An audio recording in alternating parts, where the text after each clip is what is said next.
함께 우리 하나님의 말씀을 대하겠습니다. 하나님의 말씀 민수기 23장 13절에서 23절 말씀입니다. 내일 우리가 만나게 될 큐티 본문 말씀이기도 한데요. 민수기 23장 13절 말씀입니다.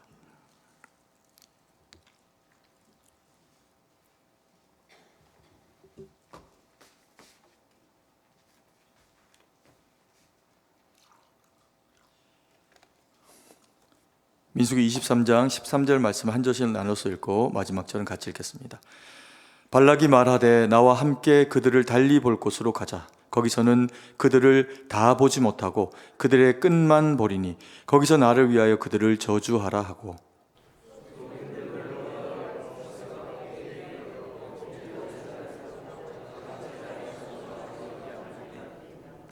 발람이 발락에게 이르되 내가 거기서 여호와를 만나 뵐 동안에 여기 당신의 번제물 곁에 서소서 하니라.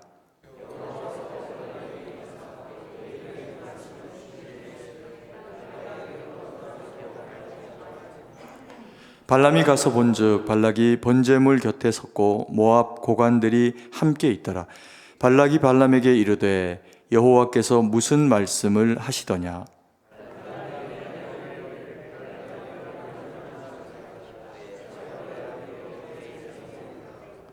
하나님은 사람이 아니시니 거짓말을 하지 않으시고 인생이 아니시니 후회가 없으시도다. 어찌 그 말씀하신 바를 행하지 않으시며 하신 말씀을 실행하지 않으시랴.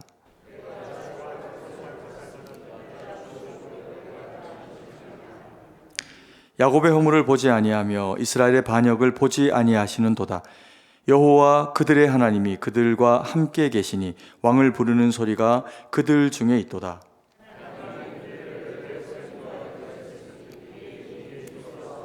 같이 읽습니다. 야곱을 해할 짐승이 없고 이스라엘을 해할 복술이 없도다. 이때 야곱과 이스라엘에 대하여 논할진대 하나님께서 행하신 일이 어찌 그리 크냐 하리로다. 아멘. 오늘 어린이날이고 또 비도 오고 그래서 우리 성도님들 중에 꽤 많이는 못 나오시게 된 것 같습니다. 그럼에도 불구하고 오늘 모이신 우리 성도님들이 이런저런 그런 그 상황이나 또 그런 그 유혹들을 다 물리치고 주님 은혜 가운데 또 이렇게 이 자리에 나오셨으니 하나님이 평소보다도 더 큰 은혜로 채우시고 또 능력 가운데 역사하실 것을 믿어 의심치 않습니다. 아멘이시죠? 오늘 우리가 읽은 본문의 말씀은 우리가 너무 잘 아는 발람과 발락에 대한 그런 그 이야기들을 다루고 있는 그런 그 내용입니다. 이스라엘 백성들이 이제 출애굽을 해서 40년의 광야 시간에 그 끝자락을 보내고 우리가 지난주에도 본 것처럼 마지막 그런 그 르비딤 물 사건을 계기로 해가지고 이제 가나안으로 진군을 하게 됩니다. 그런데 그때 남쪽에서부터 바로 북쪽으로 올라가도록 하나님이 허하시지를 않으시고 요단 동편을 들어가서 그래서 가나안의 남과 북을 다 끊어가지고 그들이 한 덩어리가 되어져가지고 이스라엘 백성들과 대치되는 상황이 발생하지 않도록 하나님께서 이스라엘 백성들을 그렇게 이끌어내시게 됩니다. 이스라엘 백성들이 다소간 그 불편한 걸음, 다시 뒤로 가는 것과 같은 걸음에 대해서 불편함을 가지기는 하지만 이 불뱀 사건과 놋뱀 사건을 통해 가지고 하나님의 말씀을 다시 그 마음에 새기고 이 홍해길로 내려와서 그리고는 아모리 족속의 땅과 그리고 모압 땅 그리고 암몬 땅 그리고 바산 왕 옥의 그런 그 땅에 이르기까지 이 요단 동쪽 편의 땅을 일정 부분은 이제 차지하기도 되고 또 전쟁을 치러내고 하는 그와 같은 과정들을 이스라엘 백성들이 이제 겪게 됩니다.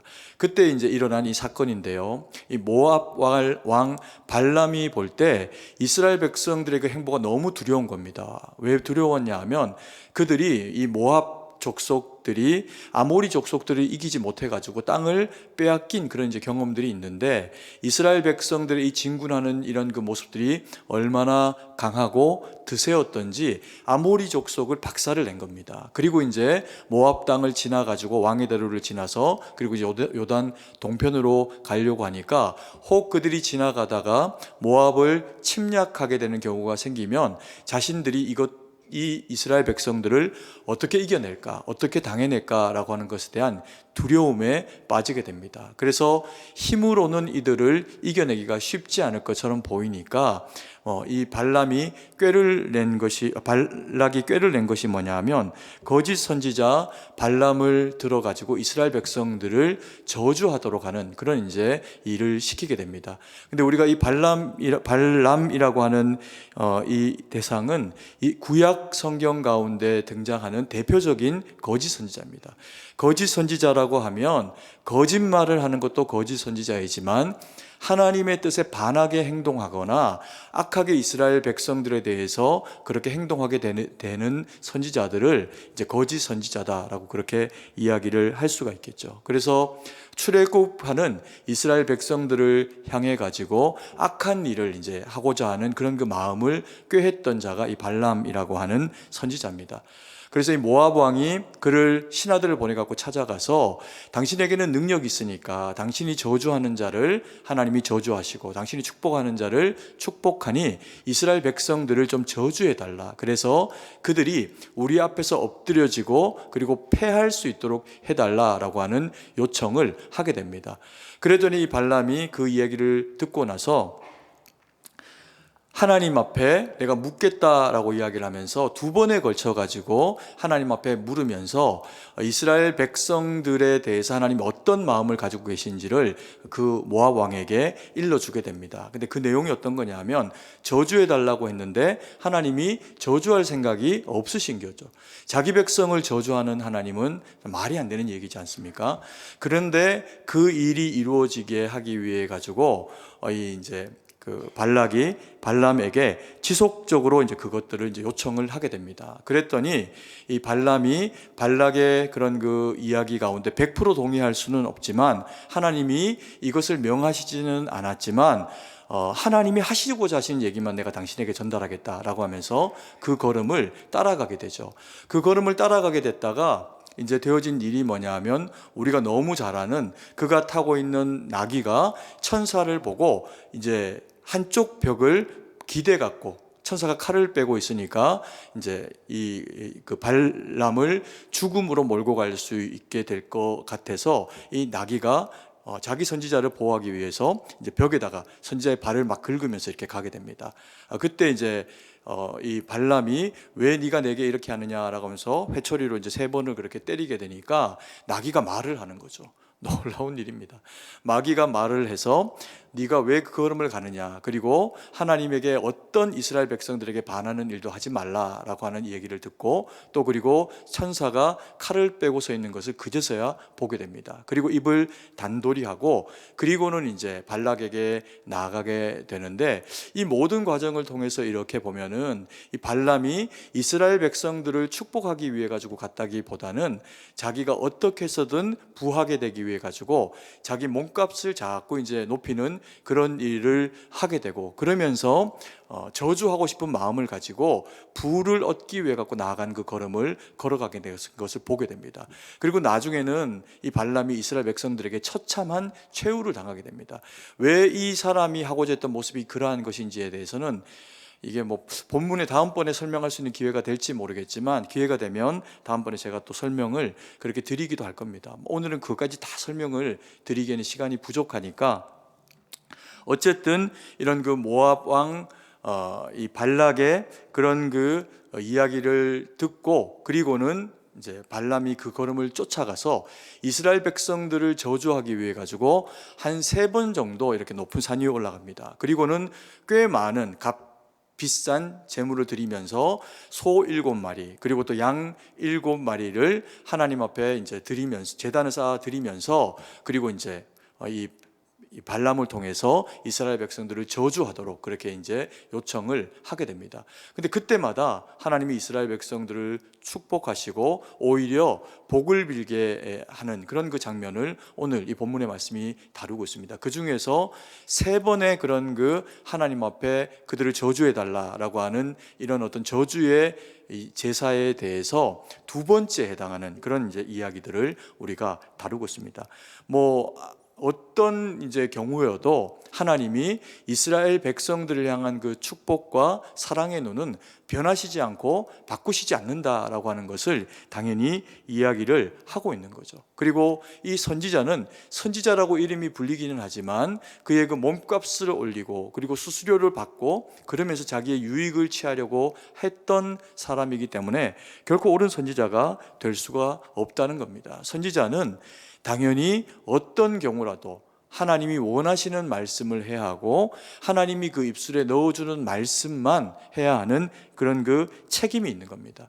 그래서 오늘 우리가 이 본문에 이 익숙한 본문인데 이 본문 가운데서 우리가 마음에 새겨야 될 한 가지는 하나님이 어떤 분이신가라고 하는 것을 우리에게 잘 일깨워 줍니다. 그 본문이 23장 19절 말씀인데요. 같이 한번 읽습니다. 하나님은 사람이 아니시니 거짓말을 하지 않으시고 인생이 아니시니 후회가 없으시도다. 어찌 그 말씀하신 바를 행하지 않으시며 하신 말씀을 실행하지 않으시랴라고 하면서 하나님이 어떤 분이신지에 대해서 우리에게 너무나 자세하게 잘 말씀해 주고 있습니다. 그 첫 번째가 뭐냐 하면 하나님은 사람이 아니시니 허언 거짓말을 하지 않으시는 분이다라고 그렇게 이야기를 하고 있습니다. 이솝 우화에 보면은 양치기 소년에 대한 이야기가 있습니다. 이건 뭐 너무 재미난 이야기이기도 하지만 결론은 너무 슬픈 이야기고 그래서 우리에게 교훈을 주는 그런 그 이야기죠. 양치기 소년이 양을 돌봅니다. 그런데 심심한 겁니다. 그래서 이 심심함을 달래기 위해서 이 소년이 꾀를 내게 되는데 어떤 꾀를 내냐면 늑대가 나타났다라고 하면서 이제 마을 사람들에게 가서 소리치고 이제 그렇게 도움을 요청한 겁니다. 그러면 이제 이 마을 사람들이 어른들이 뭐 몽둥이를 가지고 그 바쁜 일들을 다 내려놓고 이 아이와 그리고 또 자신들의 그 양떼를 구하게 해가지고 쫓아 올라오는 거죠. 그리고 늑대를 쫓으려고 하는데 보니까 늑대가 없는 겁니다. 근데 이 소년이 이게 해보니까 너무 맛깔진 겁니다. 재밌는 거예요. 그래서 어느 날 또 양을 치다가 또 심심한 겁니다. 그래서 또 마을로 급히 내려가 가지고 늑대가 나타났다 이제 이렇게 이야기하니까 사람들이 또 올라오는 거죠. 자기의 한마디에 어른들이 다 움직이는 겁니다. 자기를 부리는 사람도 움직이는 겁니다. 이게 몇 번을 반복되고 그러한 모습을 보이다 보니까 사람들이 이제 생각합니다. 이 친구가 거짓말하는 게 아닐까? 재미로 우리를 이용하는 게 아닐까라고 하는 마음을 가지게 되고 어느 순간에는 확신하게 됩니다. 왜요? 이 거짓말이 계속 반복되기 때문에 그렇습니다. 그래서 어느 날 그러다가 진짜 늑대가 나타났습니다. 그래서 도움을 구하기 위해서 마을에 내려왔는데 사람들이 아무도 그의 이야기에 반응해 주지를 않은 거죠. 이게 웃기는 이야기이기도 하고 또 교훈의 이야기이기도 하지만 어느 지역 어느 양치기 소년의 진짜 있었던 일을 소설로 이렇게 다루고 있었던 내용일 가능성도 굉장히 많습니다. 왜요? 거짓말은 값을 지불해야 한다는 거죠. 때로는 우리가 거짓말을 하면 안 된다라고 하는 것을 너무 잘 알고 있습니다. 근데 때로 거짓말을 하기도 합니다. 아이들이 거짓말을 하는 경우에 어떤 경우에 거짓말할까요? 재미로 거짓말을 하는 경우가 있습니다. 특히 만우절날 이럴 때는 뭐 불났다는 전화가 소방서에 또 뭐 경찰서에 얼마나 이런저런 이제 이런 거짓말로 전화가 장난 전화가 걸려오는지 모릅니다. 우리는 우리의 재미를 따라 가지고도 거짓말할 수 있습니다. 또 어떤 경우에 거짓말할까요? 이것이 거짓말을 통해서 내게 더 유익이 주어지는 어떤 상황이 주어질 수 있다라고 하면 우리는 때로 천연덕스럽게 거짓말을 하는 경우들이 있을 수 있습니다. 그런데 믿음의 사람 그리스도인들에게는 이게 가능한 일이 아니라 하나님이 싫어하시는 일이라는 거죠. 왜 그럴까요? 하나님이 거짓말하지 않으시는 분이기 때문에 그렇습니다. 그래서 우리에게도 주님이 거짓말을 원하시지를 당연히 않겠죠. 근데 우리가 거짓말을 하게 되면 얻게 되는 가장 큰 폐해가 뭐냐 하면요, 당장 뭐 하나님한테 혼이 나고 또 물질적인 어떤 손해가 나는 것이 아니어도 이것이 한 번, 두 번 반복되어지는 어떤 상황을 가지다 보면 양치기 소년이 보여지는 것처럼 그 주변 사람들에게 내가 마땅히 신뢰를 얻어야 제대로 하나님의 사람답게 일할 수 있는데 내가 그리스도인임에도 불구하고 거짓말을 쉽게 하고 자주 하게 되는 그런 모습을 보이게 된다고 하면 주변에 당연히 내가 가지고 있는 신뢰성이 사라지게 되겠죠. 이것 자체가 굉장히 큰 재앙이라는 겁니다. 그래서 잘 지내야 하고 그리고 가깝게 지내야 할 사람들일수록 우리가 더 신실하게 신뢰감 있게 하나님을 믿는 그리스도인답게 그 모습들을 우리가 보이게 될 때 당연히 우리는 주님을 닮은 자로서의 그런 그 존재감을 세상 가운데 나타내게 됩니다. 그리고 그 일을 통해 가지고 하나님은 우리를 더 기쁘게 사용하시면서 빛이 되고 소금이 되도록 들어서 등경 위에 쓰는 모습을 하나님이 우리에게 또 나타내 보여주시겠죠. 근데 오늘 우리가 이 본문의 말씀에 19절의 말씀을 우리가 생각하게 될 때 창세기 15장의 말씀을 떠올리게 됩니다. 23장 19절에 제가 한 번 더 다시 말씀드리겠습니다. 하나님은 사람이 아니시니 거짓말을 하지 않으시고 인생이 아니시니 후회가 없으시도다. 어찌 그 말씀하신 바를 행하지 않으시며 하신 말씀을 실행하지 않으시랴라고 하시면서 말씀하시면 그게 무조건 다 참말이라는 겁니다. 어떤 말씀이어도 말씀하신 것은 약속이고 그 약속은 성취가 된다는 거죠. 창세기 15장에 어떤 내용의 기록이 있냐 하면 아브라함이 하나님의 말씀을 따라가지고 12장 말씀에 갈대아 우르를 떠나서 하란을 거치고 그리고 점점 더 약속의 땅을 가까이 오게 됩니다. 그리고 그 모든 지경을 지나서 남방에 이르도록 그가 이르게 됩니다. 그리고는 그가 어디에까지 가게 됩니까? 애굽 땅에 가게 됩니다. 그리고 그 애굽 땅에서 당연히 하나님 앞에 약속으로 받고 온 땅도 아니고 또 그가 어떤 면에서는 실수로 믿지 못함으로 물이 더 많은 곳을 찾아가지고 이 애굽 땅 가운데 오게 되는 결과로 약속이 파해질 것 같은 위기를 경험합니다. 사라를 빼앗기고 만 거죠. 그런데 거기에서 하나님이 그 약속을 스스로 이루시기 위해 가지고 사라를 애굽 왕에게서 두려움을 주시고 그를 건져내십니다. 그리고 이제 다시 갈대아 우르로 올라오고 난 이후에 이제 이 아브라함의 일행 가운데 생긴 일 중에 하나가 뭐냐면 조카 롯과의 생이별을 하게 됩니다. 그러면서 조카 롯이 소돔 땅 가운데로 나아가게 되죠. 좋아 보이는 땅으로 아브라함을 떠나가지고 거기에 이제 정착을 하게 됩니다. 그랬다가 이 이방족 속의 5 왕이 소돔 땅을 침범해 오면서 거기에 있는 많은 재물들과 사람을 약탈해서 이제 가게 됩니다. 그래서 그때 조카 롯과 그의 그 가산들도 다 뺏기게 되는 위기 가운데 놓이게 된 거죠. 아브라함이 그를 그래서 찾아오게 됩니다. 그리고 찾아오게 되어서 그리고는 헤어지고 난 이후에 아브라함의 마음 가운데 허탈감이 찾아옵니다. 조카를 떠내보냈다가 다시 찾아서 데리고 왔는데 그 조카가 다시 또 소돔으로 간 겁니다. 그러니 그 마음 가운데 허탈함이 찾아오면서 도대체 하나님이 내게 말씀하신 이 미래 자손에 대한 약속은 언제 이루어질 것인가 라고 하는 그 상실한 마음 가운데 있을 때 창세기 15장에 보면은 여호와 하나님께서 아브라함을 찾아오시면서 환상 가운데 그에게 말씀하십니다. 그때 아브라함이 하나님 앞에 이야기합니다.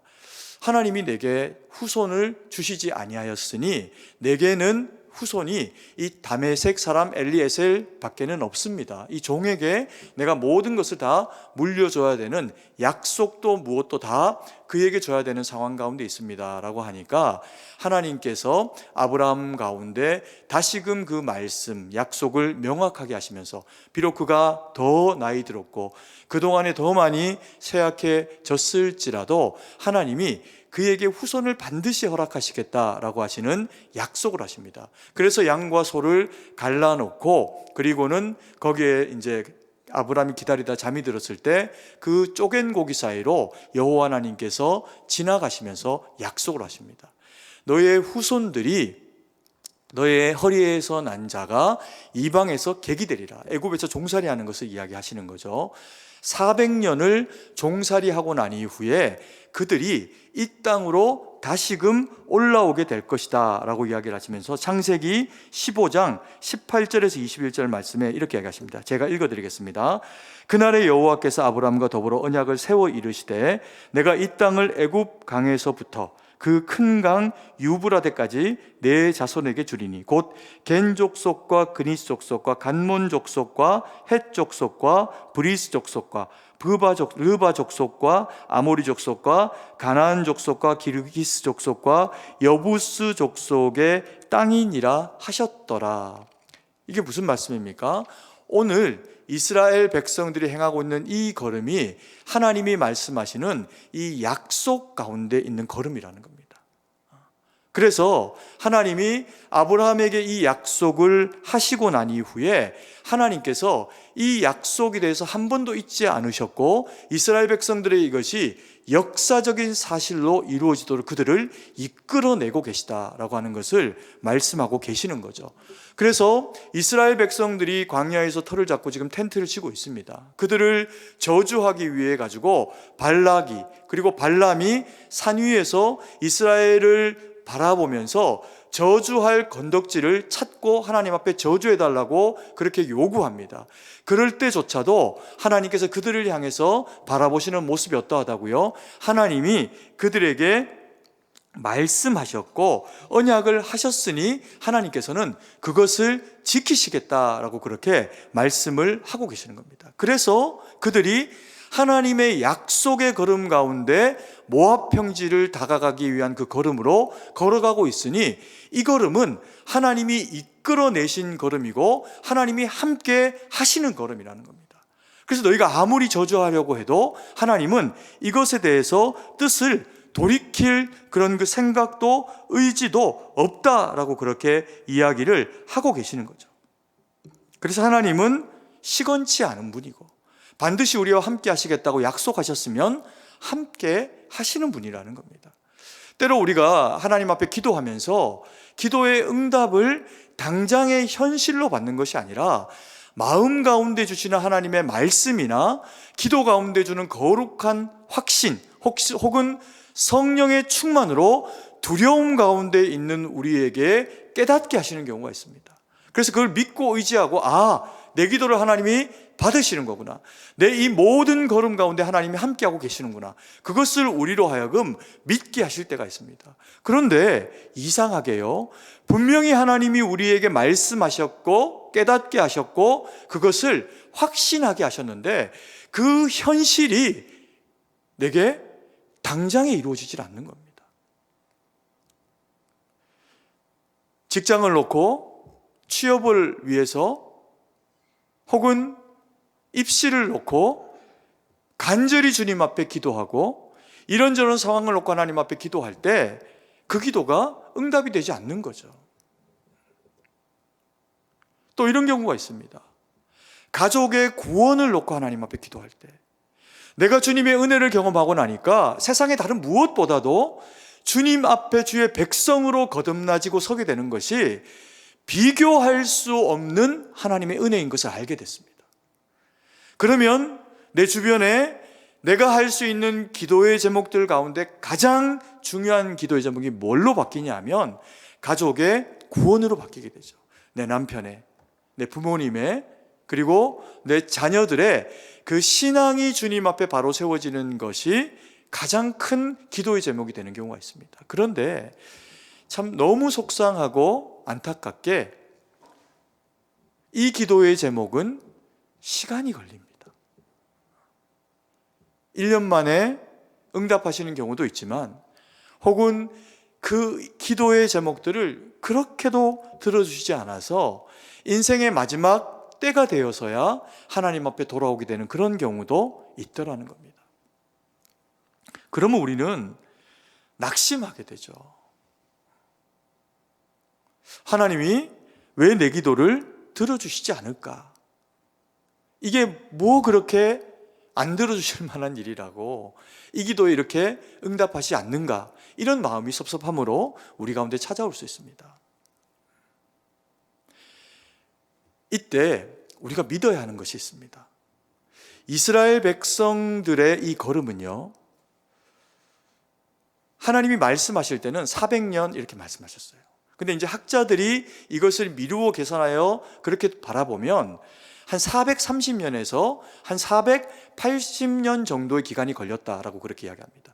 물론 이제 이것을 바라보는 관점은 모세가 부름받은 그 시점, 혹은 모세가 내뺐다가 돌아와져서 구원해낸 시점, 그리고 이스라엘 백성들이 그래서 광야에서 한 40년을 보낸 시점, 이것에 따라 가지고 400년, 430년 혹은 480년이라고 하는 바라보는 그 관점이 좀 다를 수는 있습니다.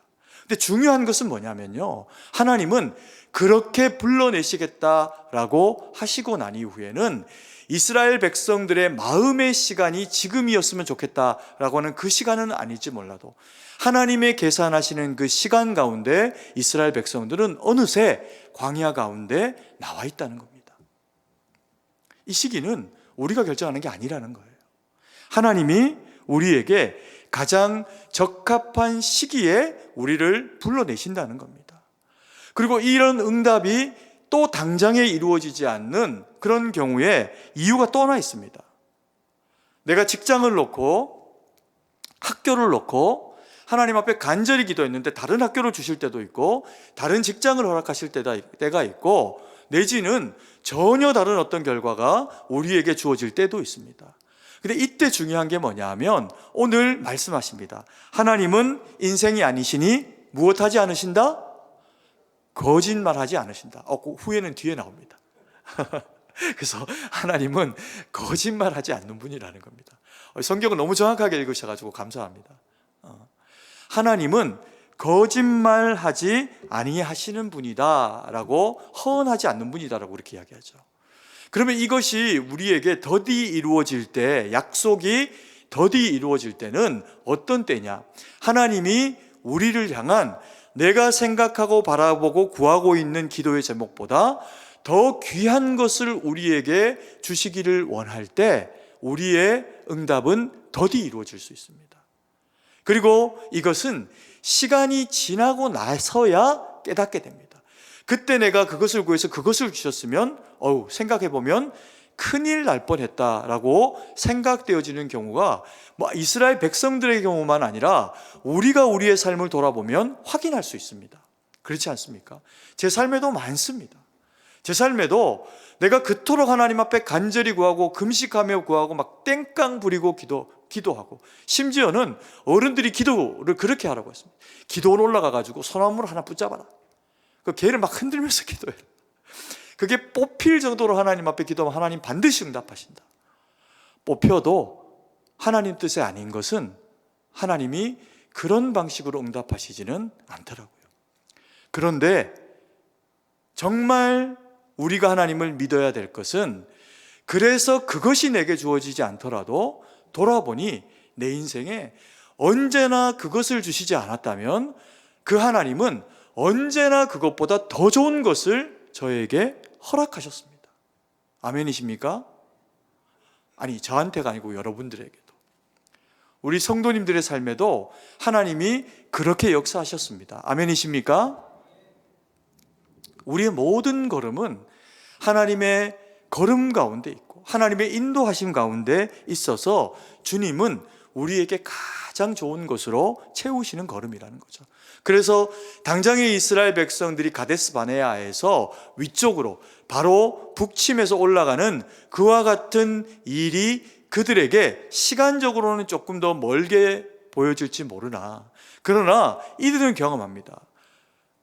홍해길을 따라서 아모리족 속의 땅과 왕의 대로를 통해서 모압과 암몬과 바산의 그런 그 지역들을 올라가게 될 때 역사하시는 하나님, 일을 이루시는 하나님, 그들 가운데 능력으로 역사하시는 하나님을 경험하게 된다는 겁니다. 그러면서 이들은 하나님이 정말 살아계시는구나, 나와 함께 하시는구나, 이것을 더 확신하게 되죠. 그리고 두 번째로 우리가 이 본문 가운데서 하나님이 우리에게 말씀하시는 내용이 뭐냐 하면, 하나님은 이제 아까 말씀하셨던 겁니다. 인생이 아니시니 어떠하다? 후회가 없으시도다. 돌이키시지 않는다는 겁니다. 하나님이 인생이 아니시니 후회가 없으시다라고 하는 말씀이 얼마나 다행입니까? 우리는 후회합니다. 후회하면서 무언가를 배우기도 합니다. 그래서 후회해야 하는 어떤 상황들이 반드시 나쁜 일은 아닙니다. 그러나 가능하다면 후회할 일을 만들지 않고 성공하며 하나님이 원하시는 그 걸음과 방식으로 나아가는 것이 우리에게 더 유익하겠죠. 그래서 우리는 하나님의 말씀을 배우고 또 하나님 뜻에 순종하며 나가야 됩니다. 근데 우리는 그리스도인일지언정 그리스도는 못 됩니다. 절대로. 그러다 보니까 때로 우리가 하는 그 선택 가운데는 더 좋은 선택보다 더 나쁜 선택을 할 때도 있고, 누군가의 꼬임이나 거짓말에 속아가지고 내게 유익하지 못한 일인데 그게 유익할 줄 알고 어떤 선택을 하게 되는 경우가 생기기도 합니다. 그러면 당연히 그 결과에 대해서 우리가 책임을 져야 하고 후회하는 그런 그 상황 가운데 나아가기도 하죠. 그런데 하나님은 그런 분이 아니시랍니다. 하나님은 후회하지 않는 분이랍니다. 이것은 하나님의 속성 가운데 하나님이 전지전능하시다. 우리를 위해서 하나님은 아깝지 않게 사용하시는 그 능력을 가지신 분이다 라고 하는 이야기가 될 수 있습니다. 그래서 하나님이 우리를 이끌어내시는 그 걸음은 우리에게 절대로 후회가 될 만한 어떤 상황으로 이끌어내시지를 않는다는 거죠. 일적인 면에서는 이렇고요. 그리고 이거보다 더 감사한 일은 뭐냐 하면 하나님이 우리를 선택하신 그 선택에 대해서 어떻게 하신다? 절대로 후회하지 않으신다는 겁니다. 하나님이 우리를 선택하신 것을 후회하지 않는다는 겁니다. 사람 부모는 때로 섭섭한 마음에 아이고 이러면서 자식에 대해서 그런 그 나쁜 혹은 또 좀 불편한 마음을 가질 수 있습니다. 그런데 하나님은 우리에게 그렇지 않다는 겁니다. 하나님은 우리에게 언제나 가장 귀한 분으로, 가장 좋은 것으로 우리를 채우시고 우리를 그래서 선택하신 그 선택을 후회하지 않으신다는 거죠. 언제조차도. 심지어 우리가 약하거나 무엇에 실패했거나 하나님을 원망하거나 어리석은 모습 가운데 우리가 처해져 있는 탕자와 같은 모습 가운데 처해져 있을 때조차라도 하나님께서 우리에게 보이시는 모습은 아들이 돌아오는 것, 그 탕자가 돌아오는 것을 기다리시는 아버지의 모습으로 우리를 그와 같이 기다리고 계신다는 겁니다. 왜요? 후회하지 않으시는 하나님이시기 때문에 그렇습니다. 그래서 우리를 구원하신 하나님의 그 사랑은 후회하지 않으시는 사랑입니다. 23장 20절 말씀인데요. 20절 말씀 한번 잠깐 띄워주시고요. 같이 한번 읽도록 하겠습니다. 내가 축복할 것을 받았으니 그가 주신 복을 내가 돌이키지 않으리라. 하나님이 어떻게 하시겠다는 겁니까? 거짓 선지자에게도 바른 말 하시는 겁니다. 그래서 이스라엘 백성들을 향한 뜻이 어그러지지 않았다라고 하는 것을 이방 족속에게도 말씀해 주시는 겁니다. 사실 이방 족속 모압 왕에게 하나님이 이야기하실 일이 없죠. 그런데 그에게조차도 이스라엘 백성들과 부딪히지 말아라, 이스라엘 백성들을 피해라 라고 이야기하시면서 그들은 내가 사랑하고 복 주시기 위해서 불러낸 자들이다 말씀하시는 거죠. 이게 뭘 이야기하는 겁니까? 이스라엘 백성들은 여호와 하나님께 복을 받은 자들이라는 겁니다. 이것에 대해서 여호와 하나님이 후회하심이 없다라고 그렇게 말씀을 하고 계시는 거죠. 그래서 이 말씀은 이스라엘 백성만 아니라 예수 그리스도를 구주로 영접하고 주님을 믿는 우리 모두에게 하신 말씀입니다. 내가 너를 구속한 것에 대해서 후회가 없다. 그래서 내가 너희들에게 복을 주기를 원한다라고 하시면서 우리와 함께 하신다는 것을 말씀하고 계시는 거죠. 그러면서 세 번째, 여호와 하나님께서 약속, 그 말씀하신 바는 반드시 어떻게 하신다? 이루신다는 겁니다. 성취하신다는 겁니다. 19절 말씀입니다. 다시 한번 읽습니다. 하나님은 사람이 아니시니 거짓말을 하지 않으시고 인생이 아니시니 후회가 없으시도다. 어찌 그 말씀하신 바를 행하지 않으시며 하신 말씀을 실행하지 않으시랴. 어찌 그 말씀하신 바를 행하지 않으시며, 신실하시다는 거죠. 하신 말씀을 실행하지 않으시랴. 말씀하신 바는 반드시 이루신다는 겁니다. 내가 누구에게 한 말이냐? 나의 사랑하는 자, 나의 백성들에게 한 말이 아니냐? 그렇다면 사랑하는데, 내가 그들의 하나님인데 그들에게 한 말을 실행치 않을 이유가 하나도 없다시는 거죠. 그래서 우리에게 하나님이 말씀하시면 그 말씀을 반드시 우리에게 약속으로 하신 말씀이 이루신다는 것입니다. 때로 우리 그리스도인들에게 삶에 어려움들이 있을 수 있습니다. 하나님이 약속하셨기 때문에 우리의 인생은 그냥 막 술술 풀리리라, 이런 말씀이 아닙니다. 이스라엘 백성들에게 말씀하신 좌로나 우로나 치우치지 마라, 모세에게 가르쳐 명한 그것을 너희가 다 지켜 행하라. 좌로나 그래서 우로나 하나님이 주신 그 말씀 가운데서 치우쳐 행하지 않으면 내가 너희를 어떻게 하겠다? 내가 너희와 함께 하겠다. 그래서 너희로 형통하게 하겠다 말씀하셨습니다. 그래서 이 성경에 나오는 형통은요, 만사 형통이 아닙니다. 성경이 말씀하는, 하나님이 우리에게 말씀하시는 이 형통은 우리의 좌나 우리의 우나 우리의 생각과 의지와 뜻을 자꾸만 어그러뜨리고 이리 와라 저리 와라, 우리를 넘어뜨리고 그리스도인임에도 불구하고 그리스도인답지 않게 살아가서 우리를 망가뜨리려고 하는 세상의 그 수많은 선택과 구비진 골짜기를 말씀 붙잡고 살아가면 하나님이 담을 띄워놓고 골짜기가 메워지고 산이 평지가 되어지는 은혜와 능력 가운데 역사하시는 것, 그게 형통입니다. 이스라엘 백성들이 얼마나 많은 고초를 당했습니까? 그들의 고초는 그런데 딴 게 아닙니다. 광야가 고초가 아닙니다. 하나님 앞에 대들고 모세를 반역하고 하나님의 말씀과 뜻 가운데 좌로나 우로나 치우쳤던 것이 고난입니다. 그럼에도 불구하고 그들 가운데 조여져 있는 어떤 어려움의 상황들이, 외부의 적이, 내부의 어리석음이, 하나님 앞에 회개하며 부르짖어 주님 앞에 도움을 구하면 한결같이 하나님은 형통의 능력으로 그들 가운데 역사하셨습니다. 약속하신 대로 하나님이 그렇게 일하신 거죠. 인생에 우리에게 어려움이 있을 수 있습니다. 병들고, 때로 직장이 내가 원하는 것 같이 구해지지 않을 수도 있고, 내가 젊은데 기회가 나에게 그렇게 주어지지 않는 것처럼 여겨질 수도 있습니다. 그런데요, 하나님이 이스라엘 백성들을 이렇게 이야기하십니다. 22절 말씀입니다. 같이 한번 읽습니다.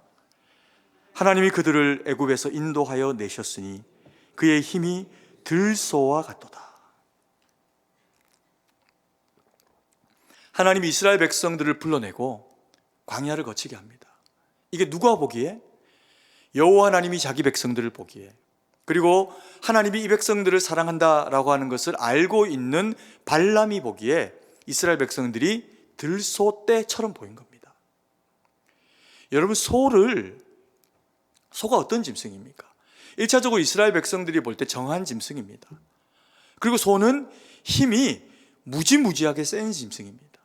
그래서 사자, 맹수들이 소를 한 마리 잡으려고 하면요, 목숨을 걸어야 됩니다. 특히 이 들소는. 아프리카 야생 들소를 보셨죠? 사자가 이거 한 마리 잡아먹으려고 하다가 다리가 부러지고 옆구리가 찢기고 공중에 붕붕 뜨고 그러면서도 못 잡는 짐승입니다. 그래서 이걸 잡으려고 하면 암사자 떼가 달려들어야 되고요, 한 6마리, 10마리가 뛰어들어가지고 목 물고 다리 물고 꼬리 물고, 그리고도 만약에 힘이 부족하면 그때 숫소가 등장해가지고 목덜미 물면서 넘어뜨려야 한 6, 7마리의 사자가, 10마리 정도의 사자가 붙어야지 한 마리의 들소를 잡을까 말까 한 그런 짐승입니다.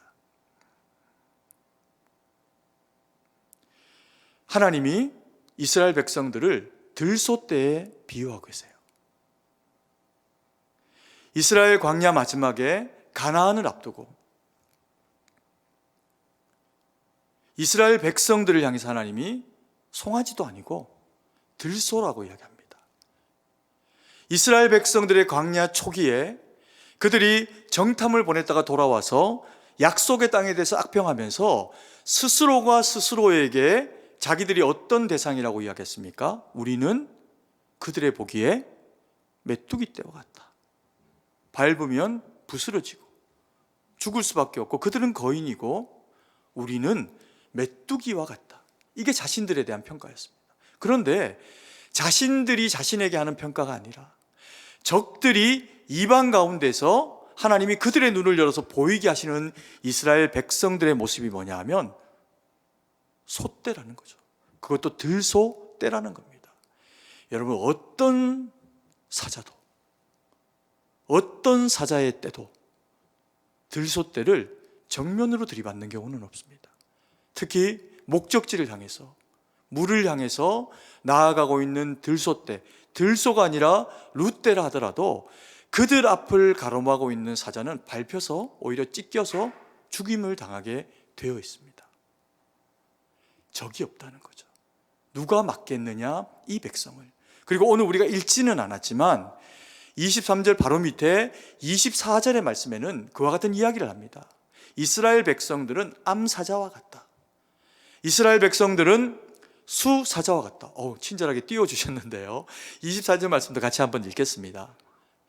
이 백성이 암사자와 같이 일어나고 수사자같이 일어나서 움킨 것을 먹으며 죽인 피를 마시기 전에는 눕지 아니하리로다 하매. 이스라엘 백성들이 암사자가 되고 이스라엘 백성이 수사자가 되면 그들 앞에 움킨 것, 피를 흘린 것은 이방과 그리고 모압 백성들이 됩니다. 하나님이 이렇게 약속하고 계시는 거죠. 이스라엘 백성들이 어릴 때 자신들이 메뚜기와 같다 여길 때 그들의 목자가 되셨습니다. 양은 못 이기죠. 양떼가 어떻게 사자를 이깁니까? 그런데 광야 40년의 고난의 시간이 그들의 기대와는 달리 40일이 40년이 돼서 주어졌지만 이 40년의 시간을 하나님 앞에서 보내고 나니 이들은 하나님이 보실 때, 자기들이 볼 때, 이방 족속들이 볼 때에도 들소와 암사자와 수사자가 되어 있는 겁니다. 여러분, 우리가 하나님 앞에 이와 같은 시간을 보내온 대상들입니다. 우리는 이미 광야를 보냈습니다. 광야 보내고 싶으십니까? 우리는 이미 하나님 앞에 광야를 보내고 수많은 시행착오, 믿음의 시행착오를 통해서 하나님이 원하시는 뜻 가운데로 걸어가는 것이 우리에게 능력이 된다라고 하는 것을 너무 잘 아는 백성들입니다. 아멘이시죠? 아멘이시죠? 우리가 그래서 주님의 말씀을 붙잡고 내가 어디에 서 있든지, 직장 가운데 있든지, 세계 가운데 있든지, 여행 가운데 있든지, 병들고 고난 가운데 있든지 우리가 하나님이 나와 함께 하시겠다 말씀하셨으니 주님이 나와 함께 하신다라고 하는 것을 믿음의 확신으로 아멘으로 붙잡으면 주님은 그 가운데서 역사하시고 나를 이끌어내신다는 겁니다. 여러분, 오늘 우리가 이 말씀을 한번 다시금 우리가 마음 가운데 새기고 되뇌었으면 좋겠습니다. 첫 번째, 하나님은 사람이 아니시니 거짓말을 하지 않으신다. 하나님은 무엇을 하지 않는 분이라고요? 누구에게? 우리에게, 자기 백성에게 거짓말하지 않으십니다. 하나님은 인생이 아니시니 후회하지 않습니다. 하나님은 인생이 아니시니 무엇하지 않으신다고요? 후회를 하지 않습니다. 우리를 구원하신 것을 후회하지 않습니다. 하나님은 그 하신 약속, 말씀을 반드시 어떻게 하십니까? 실행하십니다. 이루십니다. 누구를 위해서? 우리를 위해서. 우리가 주의 사랑하시는 자 되었을 때 세상 사람들은 하지 못하는 일이어도, 세상 사람들은 포기할 만한 일이어도 약속의 주님, 나를 사랑하시는 하나님, 그래서 나와 함께 하시고 후회하시지 아니하는 그 하나님을 붙잡고 말씀 가운데 행하며 나아가면 주님은 우리 인생의 그 모든 고난에 함께 하시고 때로는 넘어지고 자빠져도 다시금 일으켜 세우시고 때로는 그 걸음 가운데서 못하겠습니다 하나님 앞에 기도하고 있으면 그 기도하는 모습이 예뻐서라도 주님이 우리를 붙잡으시면서 함께 하시고 역사하신다는 겁니다. 여러분, 저와 우리 사랑하신 성도님 모두는 그와 같은 인생을 10살이면 10살, 20살이면 20살 한평생 그렇게 살아왔습니다. 오늘 이 밤에 우리가 그것을 잊지 않았으면 좋겠습니다. 하나님은 나를 사랑하신다. 후회하지 않으신다. 약속을 나를 통해 이루어내신다. 아멘이시죠? 함께 우리 찬양하고 기도하며 나갈 텐데요, 오늘은 우리가 좀 힘차게 찬양했으면 좋겠습니다. 잘하는 찬양입니다. 반드시 내가 너를 축복하리라. 반드시 내가 너를 들었으리라. 천지는 변해도 나의 약속은 영원히 변치 않으리. 두려워 말라. 강하고 담대하라. 낙심하며 실망치 마라. 실망치 마라. 내 소원 이루는 날 속히 오리니 내게 영광 돌리리. 우리 손뼉 치면서 하나님 앞에 찬양하고 기도하는 시간 가지기 원합니다.